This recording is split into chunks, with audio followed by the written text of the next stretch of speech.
Good morning, welcome to V3 news. లక్ష్యం సమాజహితం. నేను Ganesh. Bulletin ముందుగా హెడ్లైన్స్ చూద్దాం. నారాయణపేట జిల్లా కృష్ణ మండలంలో విద్యా వాలంటీర్ల ధర్నా.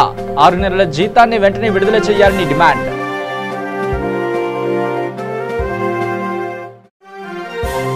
యాదాద్రి భువనగిరి జిల్లాలో జెడ్పీటీసీ కార్యాలయం ముందు కాంగ్రెస్ నాయకుల ధర్నా. కేసీఆర్ కు వ్యతిరేకంగా నినాదాలు. అదుపులో తీసుకున్న పోలీసులు. పరిస్థితి ఉద్రిక్తం. జోగులాంబ గద్వాల జిల్లా పట్టణ పోలీస్ స్టేషన్లో పిఎస్ సభ్యుల సమావేశం. గణేష్ ఉత్సవాలను శాంతియుతంగా జరుపుకునే విషయంపై చర్చ.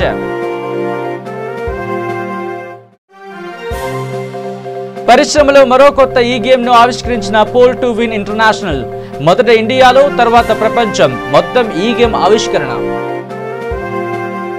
ఇక డీటెయిల్స్ లోకి వస్తే, నారాయణపేట జిల్లా కృష్ణ మండలంలో జిల్లా కమిటీ ఆధ్వర్యంలో విద్యా వాలంటీర్లు ధర్నా నిర్వహించారు. 6 నెలల వేతనాలు విడుదల చేయాలంటూ దాదాపు 200 మందికి పైగా వాలంటీర్లు జిల్లా కేంద్రంలోని అంబేద్కర్ విగ్రహానికి పూలమాల వేసి ర్యాలీ ప్రారంభించిన డిఈఓ ఆఫీస్ ముందు ధర్నా నిర్వహించారు. ఈ కార్యక్రమానికి హాజరైన రాష్ట్ర నాయకులు సత్యేంద్ర మాట్లాడుతూ 6 నెలలుగా జీతాలు రాక కుటుంబాలు గడపలేని స్థితిలో ఉన్నాయని, ఇప్పటికైనా ప్రభుత్వం స్పందించి సత్వరమే 6 నెలల వేతనాలు విడుదల చేయాలని డిమాండ్ చేశారు. అదేవిధంగా రాష్ట్రంలో తొలగించిన 2000 విద్యా వాలంటీర్లను సర్దుబాటు చేయాలని, మధ్యలో తొలగించడం మూలంగా వారి కుటుంబాలు రోడ్డుపై పడ్డారని ఆవేదన వ్యక్తం చేశారు. జీతాలు రాక స్కూలుకు వెళ్లాలంటేనే ఛార్జీలకు కూడా ఇబ్బందులు పడుతున్నారని ఆవేదన వ్యక్తం చేశారు. కావున ప్రభుత్వం వెంటనే స్పందించి వేతనాలు విడుదల చేయాలని కోరారు. కార్యక్రమంలో జిల్లా నాయకులు సురేష్ రెడ్డి, నర్సింలు, వెంకటయ్య పాల్గొన్నారు.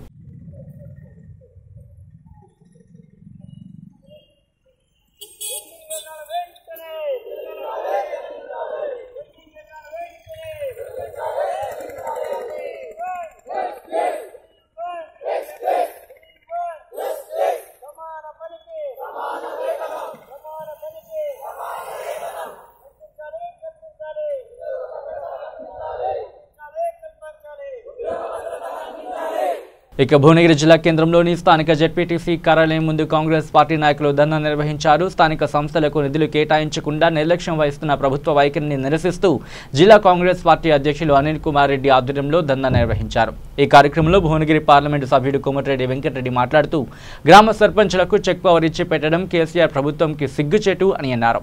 కేంద్ర ప్రభుత్వం నుంచి గ్రామ పంచాయతీలకు వచ్చే నిధులు రాకుండా అడ్డుకున్న కేసీఆర్ వేల కోట్ల రూపాయలు అప్పులు తీసుకొచ్చి కమిషన్లు తీసుకుని రాష్ట్రాన్ని 2 లక్షల కోట్ల రూపాయలు అప్పుల పాలు చేసిన కేసీఆర్ పోలీసులతో ఉద్యమాన్ని ఆపలేరని అన్నారు.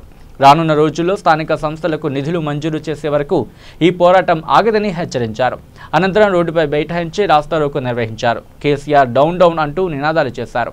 పోలీసుల వైఖరి నశించాలి అంటూ రాస్తారోకో నిర్వహిస్తున్న భువనగిరి పార్లమెంటు సభ్యుడు కోమటిరెడ్డి వెంకటరెడ్డితో పాటు జిల్లా అధ్యక్షుడు కుంభం అనిల్ కుమార్ రెడ్డి, మండల కాంగ్రెస్ పార్టీ నాయకులు, భువనగిరి కాంగ్రెస్ పార్టీ పట్టణ అధ్యక్షుడు బీసుకుంట్ల సత్యనారాయణ, పోతన్న ప్రమోద్ కుమార్, కోట పెద్ద స్వామి, బర్రె జహంగీర్, తంగళ్లపల్లి రవికుమార్, నరసింహాచారి, పోతంశెట్టి వెంకటేశ్వరులు, వివిధ మండలాల జెడ్పీటీసీలు, ఎంపీటీసీలు, సర్పంచ్, ఉప సర్పంచ్లు, పార్టీ కార్యకర్తలు పాల్గొన్నారు. ఈ కార్యక్రమంలో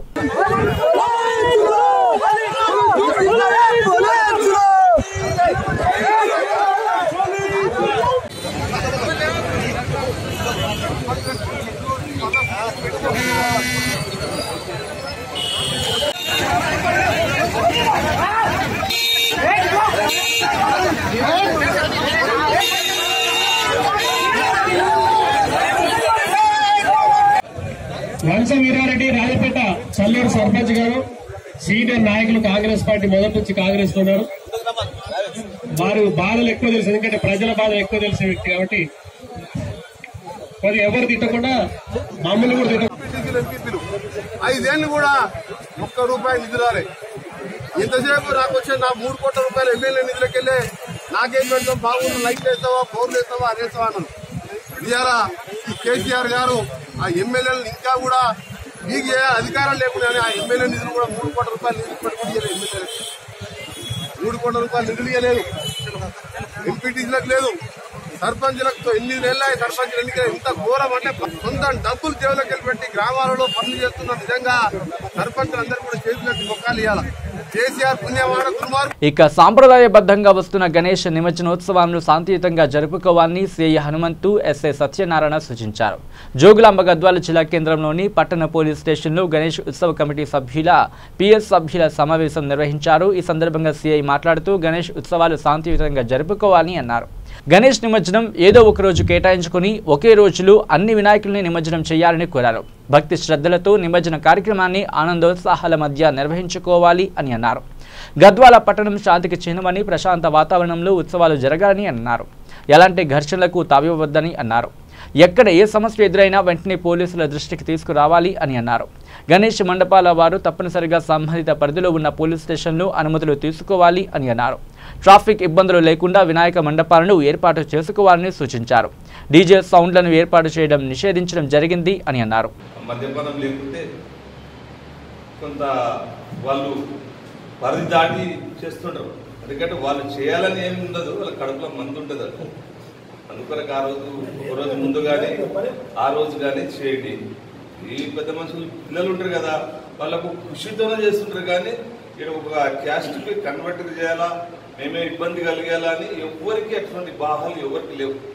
ఇక్కడ బీజేపీ వాళ్ళు కానీ, ఆర్ఎస్ఎస్ వాళ్ళు కానీ, ముస్లిం లీగ్ కానీ, అది ఇతర పార్టీలు కానీ ఎవరికైతే ఆ భావాలు నువ్వు వేరే అన్నట్టు లేదు సార్. అదే పుస్తకం నడుస్తుంది. మీరు కూడా ఇది బాగా సహకరిస్తున్నారు. చెప్పినట్లు కొంత పొదుగాల తీసి 12-1 గంట వరకు లేకుండా ట్రాఫిక్ జామ్ కాకుండా ఇప్పుడు ఈ రోడ్లో వచ్చే వాళ్ళకి ఆ గణేష్లు ఉండే అట్లకి రాబుద్ది కాదు. రాబుద్ది ఉండదు, జాగా ఉండదు. గణపతి నిలబెట్టిరు, వీళ్ళకి కావాల్సిన ప్రికాషన్స్ ఎందుకు తీసుకోలేదని ప్రభావం అపరింది కూడా గవర్నమెంట్కి వచ్చింది.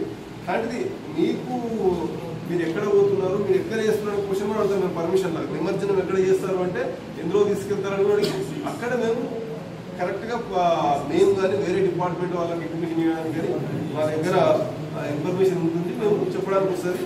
అయితే మన దగ్గర కూడా నేను ఇన్ని ప్లేసుల్లో చేసినాను, కానీ నేను గోధుమ కామారెడ్డి ఆర్మూరు కానీ ఇక్కడ సైబరాబాద్లో చేసినా కానీ ఎక్కడ కూడా ఇన్ని నిమజ్జనాలకు అటెండ్ కాలేదు. నేను మాకు కూడా సమస్య ఏమైందంటే ప్రతిరోజు అడుగుతారు డీజీ గారి ఆఫీస్ గారు ఇంకొక గురించి. అలా అడిగి మేము సమాధానం చెప్తామని కాదు, మీకు సర్వీస్ చేస్తాం. అయితే అక్కడ ఏమవుతుందంటే రాను సర్వీస్ అనేది పంచబడిపోతుంది. ఇప్పుడు మీరు అన్నారు మున్సిపాలిటీలో అంటే ఈ అరేంజ్ మనం అందరం ఒకేసారి చేసినాం అనుకోండి, వాళ్ళు కూడా ఒకేసారి ఉన్నదని చెప్పేసి అందరూ పబ్లిక్ వస్తారు, ఇబ్బంది అయితే మనకు చెడ్డ పేరుస్తుందని చెప్పేసి వాళ్ళు కూడా చేస్తున్నారు. ఎలక్ట్రిసిటీ వాళ్ళు కూడా ఆ రోజు డ్యూటీలు లేకుండా వేరే డ్యూటీలు లేకుండా కొంతమందిని డిప్యూట్ చేయడం జరుగుతుంది. కన్సల్ట్ డిపార్ట్మెంట్ వాళ్ళు అంటే ఇన్ని రోజులు అయ్యే వరకు ఏమైపోతుందా, ఈ రోజు ఏమో 10 కిలోమీటర్లే కదా, రేపు 5 కిలోమీటర్లు ఇన్న అయిపోయింది కదా, ఈ రోజు ఏముంటుంది కామ్గా తీసుకొని వెళ్ళిపోతారని ఆలోచన కూడా వస్తుంది. కాబట్టి మీరు అందరూ కలిసి ఒకేసారి మాట్లాడుకొని చేసుకుంటే బాగుంటుంది. చేసుకోకపోయినా పర్వాలేదు, కానీ నేనేమనను, చేసుకుంటే బాగుంటుంది. శోభాయాత్ర ఎట్లా ఉంటుంది, శోభాయమానంగా శోభాయాత్ర ఆ పేరులోనే ఉంది కాబట్టి అందరూ పిల్లలు కానీ పెద్దలు కానీ లీవులు పెట్టుకొని ఆ రోజు ఉండే ఈ రోజు గణేష్ శోభాయాత్ర ఉంది, మన గణపతి పోతుంది, మన గల్లీ వాళ్ళ గణపతి కూడా పోతుంది. దీంతో పాటు అందరు చూడాలన్న ఉత్సాహం కూడా ఏర్పడుతుంది. మేము కూడా ఊరి నుంచి వచ్చినాం కాబట్టి చెప్తున్నాం. అదే మరి ఇంకొకటి ఏంటంటే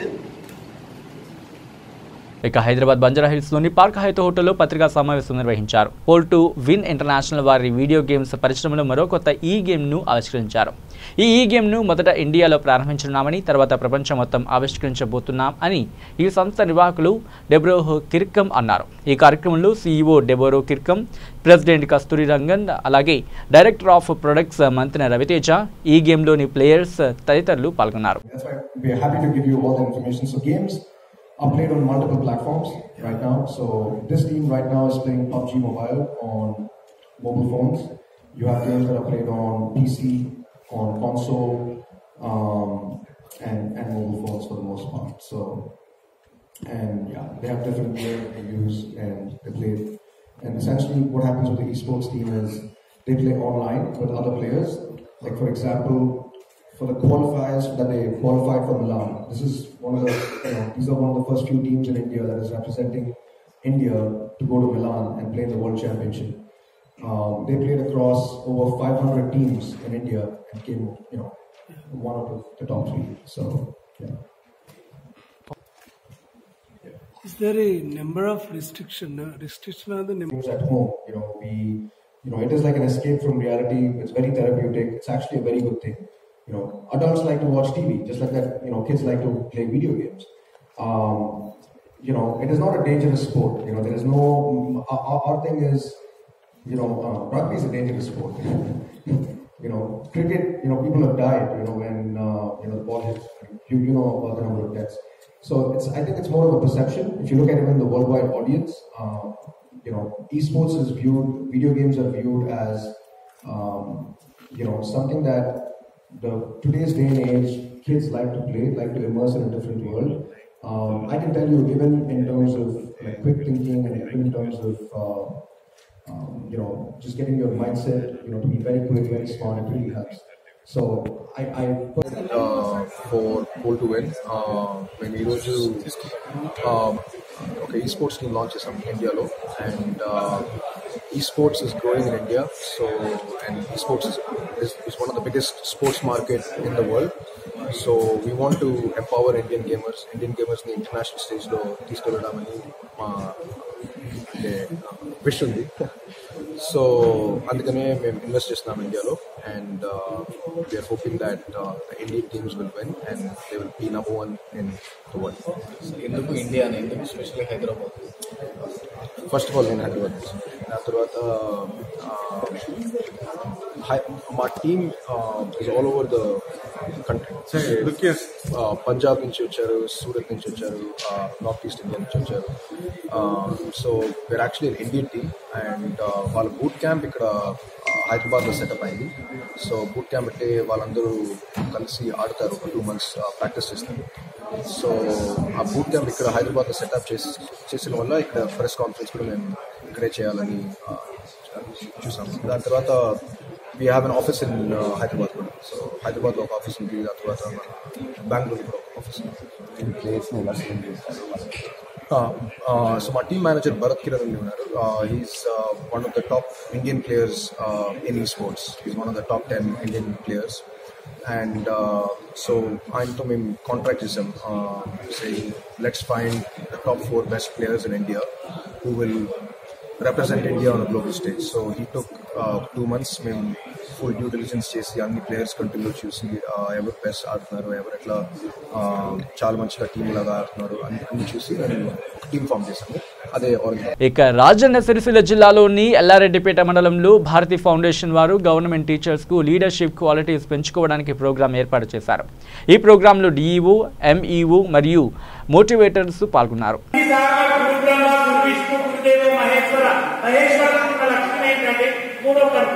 విషయాన్ని నేర్చుకున్నాను. నేను లింగంపల్లి స్కూల్లో పనిచేసేటప్పుడు ప్రతిరోజు క్లాస్కి ఒక పుస్తకాన్ని తీసుకుని వెళ్ళేది. అది చదవకపోయేది, వాళ్ళని చదువుకున్నప్పుడు నేను చదివేది. కొన్ని రోజుల తర్వాత వాళ్ళు అడిగారు, సార్ ఈ బుక్ ఎందుకు ఎన్నో చదువు అంటే చదవడానికి అన్నారు. So 9th class. ఇక మహబూబ్ నగర్ జిల్లా జడ్చర్లలో విద్యార్థి సంఘాలు నిరసన వ్యక్తం చేశాయి. హర్షిని అనే మైనర్ బాలికను హతమార్చిన నవీన్ రెడ్డి మానవ మృగాన్ని నడి రోడ్డుపై ఉరితీయాలి అంటూ జోగులాంబ గద్వాల జిల్లా కేంద్రంలోని పాత బస్టాండ్లో విద్యార్థి సంఘాలు ఆధ్వర్యంలో నిరసన వ్యక్తం చేశారు. ఈ సందర్భంగా విద్యార్థినులు మాట్లాడుతూ రోజురోజుకు మహిళలపై, మైనర్ బాలికలపై అత్యాచారాలు పెరుగుతున్నాయని, దీనికి కారణం ప్రతిష్టాత్మకంగా చట్టాలను అమలు చేయకపోవడం వల్ల ఈ నేరాలు జరుగుతున్నాయని, పెరిగిపోతున్నాయని కేంద్ర రాష్ట్ర ప్రభుత్వాలపై విద్యార్థి సంఘాలు మండిపడ్డాయి. గతంలో 9 నెలల బాలికను దారుణంగా అత్యాచారం చేసి హతమార్చిన మానవ మృగాన్ని ఇంతవరకు ఉరితీయలేదని ఆవేదన వ్యక్తం చేశాయి. రోజురోజుకు అత్యాచారాలు పెరగడానికి కారణం విచ్చలవిడిగా మద్యపానం షాపులకు అనుమతి ఇవ్వడం, ఇంటర్నెట్ వల్ల అసభ్యకరమైన వీడియోలు చూసి యూత్ చెడిపోతోందని ఆరోపించారు. అత్యాచారాలు చేసిన నిందితులను కఠిన శిక్షలు అమలు చేయాలని కేంద్ర రాష్ట్ర ప్రభుత్వాలపై డిమాండ్ చేశారు. జడ్చర్లలో హర్షిని అనే మైనర్ బాలికపై అత్యాచారం చేసి హతమార్చిన నవీన్ రెడ్డి అనే మృగాన్ని నడి రోడ్డుపై ఉరితీయాలి అని డిమాండ్ చేశారు.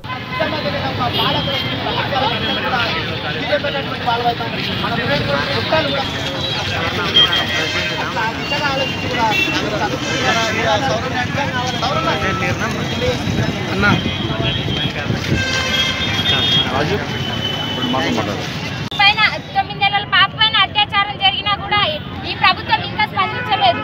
ఎంతో మంది పైన అత్యాచారాలు జరుగుతున్నాయి. వీటికి మూల కారణాలు ఏమిటి? అసలు ముందుగా ప్రభుత్వం పర్మిషన్ ఇచ్చి తీసుకొస్తున్న మద్యం షాపులు, అవి కాకపోతే ఇప్పుడు వస్తున్న సెల్ ఫోన్లు, ఎక్కడో సామ్రాజ్యవాద సంస్కృతిని తీసుకొచ్చి భారతదేశ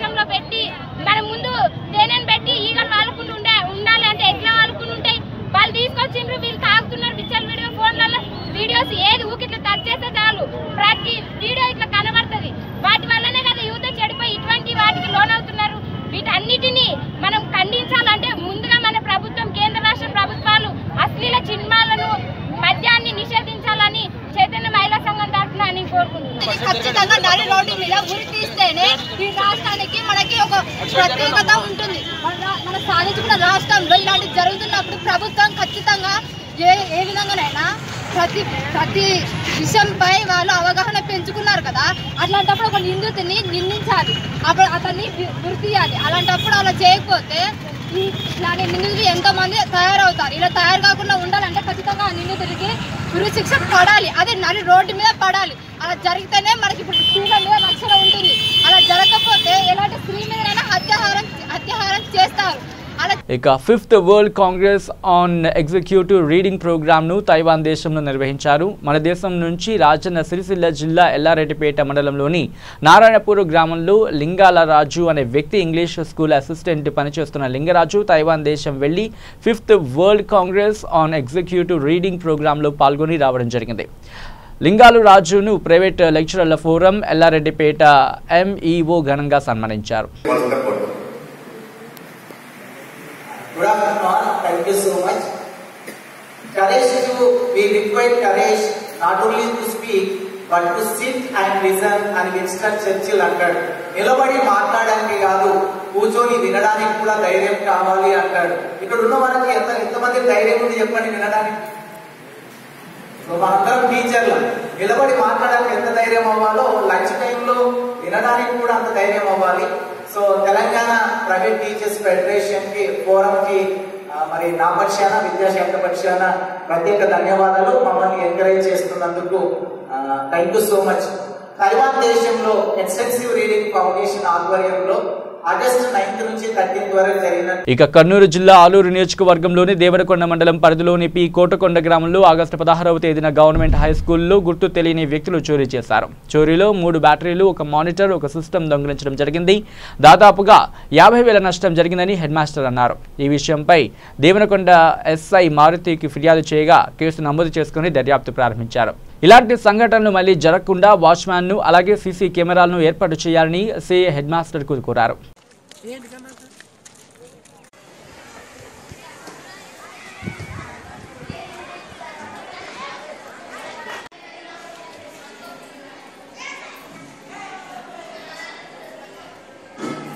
పిల్లలు అన్నం బాగుందని చెప్తున్నారు కదా మధ్యాహ్నం పోయిన.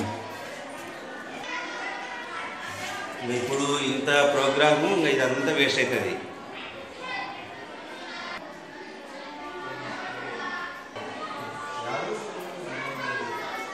ఇక్కడ అంతా రప్చర్ అది పోయి వదిలేది తీసేసి ఆ వస్తువులు తీసుకెళ్ళి మళ్ళీ ఇట్లా జాగ్రత్తగా ఇట్లా పెట్టేసి పెట్టారు. కొంచెం దగ్గరికి ఆనిచ్చి పిల్లలు వేసారంటే తీసినారు, బాగుంది అనుకున్నారు. తర్వాత మేము గమనిస్తే ఇదంతా తాళం పోయిందనేసి ఊరికే తగిలించిపోయినారని మేము గమనించాం. కనుక ఇది పూర్తిగా ఇబ్బందికరంగా ఉంది. ఈ పాఠశాల వస్తువులకు భద్రత లేకుండా పోయింది.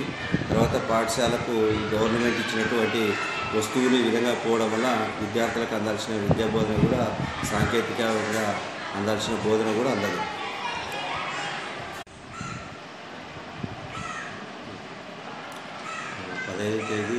ఆగస్టు 15 జరిపి వెళ్ళాము.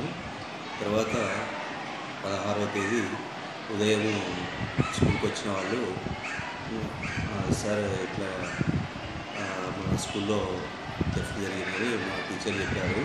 నేను ఆ రోజు ఇది మెటీరియల్ ఉందంటే వాళ్ళు డివార్సల్ ఫోన్ వేసి తీసుకెళ్ళడానికి వెళ్ళాను. తర్వాత వచ్చేసి అంతా చూసుకొని మేము వెరిఫై చేసుకొని ఏ వస్తువులు అయినాయని చూసుకొని మేము ఎస్ఐఆర్కి కంప్లైంట్ ఇవ్వడం జరిగింది. బ్యాటరీస్ మొత్తం 7 వస్తువులు అయినాయి. వాటి విలువ 50,000 దాకా ఉంది. 50,000 చేశారు. గ్రామస్తులు కూడా ఎంక్వైరీ చేస్తున్నారు. ఇక్కడ తిరుగులాడుతున్న పిల్లలను కనుక్కుంటున్నారు. అదే ఎవరు పోలీసు వాళ్ళకి తెలియజేశాము. ఇక బదంగ్పేట్ శ్రీనిలయం టౌన్షిప్లో భారీ వర్షం రావడంతో రోడ్లన్నీ అతలాకుతలమయ్యాయి. వాననీళ్లు ఇళ్లలోకి చేరి ఎటు పోలేని పరిస్థితులు కాలనీవాసులు ఇబ్బంది పడ్డారు. వెంటనే మున్సిపాలిటీ సిబ్బందిపై చర్యలు తీసుకోవాలని ఆగ్రహం వ్యక్తం చేశారు.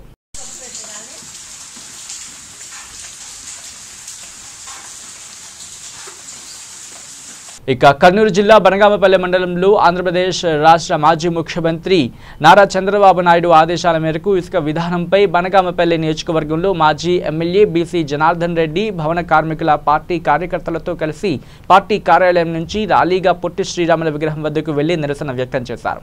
ఈ సందర్భంగా మాజీ ఎమ్మెల్యే బీసీ జనార్దన్ రెడ్డి మాట్లాడుతూ రాష్ట్రంలో భవన నిర్మాణ కార్మికులు ఇసుక లేక రోడ్డున పడ్డారని అన్నారు. నమ్మి ఓట్లేసిన ప్రజల కళ్లల్లో రాష్ట్ర ముఖ్యమంత్రి జగన్మోహన్ రెడ్డి ఇసుక కొడుతున్నారని అన్నారు. ఇప్పటికైనా ప్రభుత్వం స్పందించి వెంటనే పాత ప్రభుత్వ విధానాన్ని అమలు చేస్తూ ఇసుక సరఫరా చేయవలసిందిగా కోరారు. ఈ కార్యక్రమంలో మండల పార్టీ నాయకులు, పట్టణ ముస్లిం మైనార్టీ నాయకులు, కార్యకర్తలు పాల్గొన్నారు. ఎందుకు వచ్చామంటే ఇసుక కొరత ఉండడం వల్ల పేదవారికి పని దొరకడం లేదు. ఒక్క పేదవారికే కాదు, సిమెంట్ ఫ్యాక్టరీలలో సిమెంట్ అమ్ముడుపోవడం లేదు. తర్వాత బండలు పరిచే వారికి వారు బండలు పరచాలన్నా కూడా ఇసుక కావాలి. అంటే నిర్మాణ రంగంలో గాని, రోడ్డుల కోసము గాని, అభివృద్ధి పరంగా ప్రతి ఒక్క దానికి ఇసుక కావాలి. అదే మన నారా చంద్రబాబు నాయుడు గారు వారి హయాంలో 16,000 కోట్ల లోటు బడ్జెట్ ఉన్న ఇసుకను ఉచితంగా ఇచ్చిన ఘనత చంద్రబాబు నాయుడు గారికి. ఈ జగన్మోహన్ రెడ్డి గారు చెప్పారు, మంచి ప్రభుత్వాన్ని ఇస్తాను, మంచి పరిపాలిస్తాను చెప్పి ఈ రోజు ఇసుకను అమ్ముకుంటున్నారు. అప్పుడు మేము ఫ్రీ ఇస్తే దోచుకుంటున్నామని చెప్పారే, ఇప్పుడు మీరు ఆపి దోచుకుంటున్నారే. ఇది దొంగతనం కాదా అని నేను సభాముఖంగా తెలియజేస్తున్నాను. నిరుద్యోగ వృత్తికి కూడా నామాలు పెట్టి సున్నాలు పెట్టినాడు. అదేవిధంగా ఇప్పటికే రైతులు దాదాపుగా 90 రోజుల్లో 110 మంది రైతులు ఈ రోజు ఆత్మహత్యలు చేసుకునేటువంటి కర్మ పట్టింది మనకు. 90 రోజుల్లో 110, ఒక్కొక్క రోజుకు ఒక హత్య జరుగుతూ ఉంది రైతులవి. ఈ రోజు రైతులంతా చూస్తా ఉన్నారు. బనగానపల్లిలో నేను శాసనసభ్యుడిగా ఉన్నప్పుడు ఎక్కడే గాని ఎరువుల కొరత గాని, జింకు కొరత గాని వస్తే నేను అక్కడికి ఆఫీసుల దగ్గరికి వెళ్లి అధికారులతో అడిగి తెల్లవారే లోపల 1000 టన్నుల జింకు చెప్పడం జరిగింది. ఈ రోజు 100 టన్నులు కూడా జింకు సరఫరా చేయలేని నీచమైనటువంటి పరిస్థితుల్లో ఈ వైఎస్ఆర్ పార్టీ నాయకులు ఉన్నారు. గొప్పలు చెప్పేటువంటి వైఎస్ఆర్ పార్టీ నాయకుడు చెప్పాలి, కాడసాని రామిరెడ్డి, నువ్వు రైతులకు జవాబు చెప్పాలి, భవన కార్మికులకు జవాబు చెప్పాలి, నిరుద్యోగ వృత్తికి ఉండేటువంటి వారికి చెప్పాలి. ఇక ఇసుక ఎవరి కోసం బంద్ చేశారో తెలుసా మీకందరికీ? ఈ రోజు వైఎస్ఆర్ పార్టీ నాయకులు, కార్యకర్తలు వైఎస్ఆర్ పార్టీ నాయకులు కావాలడానికి ఈ యొక్క ప్రభుత్వ ఉద్యోగులు భాగస్తులై వాళ్ళకు కంపెనించినటువంటి ట్రాక్టర్లు మొదలు పెడతారు. ఎవరైనా ఒక పేదవాడు విధి లేని పరిస్థితుల్లో ఒక గౌండ గాని, ఒక మేస్త్రి గాని. ఇక బులెటిన్ ముగించే ముందు హెడ్లైన్స్ మరోసారి చూద్దాం. నారాయణపేట జిల్లా కృష్ణ మండలంలో విద్యా వాలంటీర్ల ధర్నా, 6 నెలల జీతాన్ని వెంటనే విడుదల చేయాలని డిమాండ్.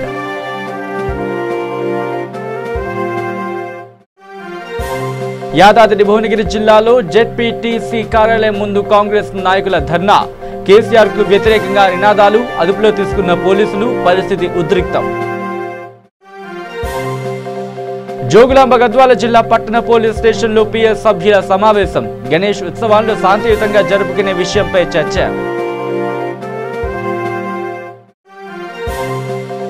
పరిశ్రమలో మరో కొత్త ఈ గేమ్ ను ఆవిష్కరించిన పోల్ టు విన్ ఇంటర్నేషనల్, మొదట ఇండియాలో, తర్వాత ప్రపంచం, మొత్తం ఈ గేమ్ ఆవిష్కరణ. ఇవి bulletin updates. Keep watching V3 news. లక్ష్యం సమాజ హితం.